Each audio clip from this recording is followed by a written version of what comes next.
పరిమళము నీదేనా నాలో పరవశము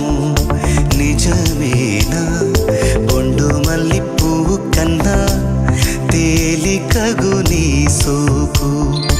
రెండు కళ్ళు మూసుకున్నా లాగు మరి నీ వైపు సొగసును చూసి పాడగా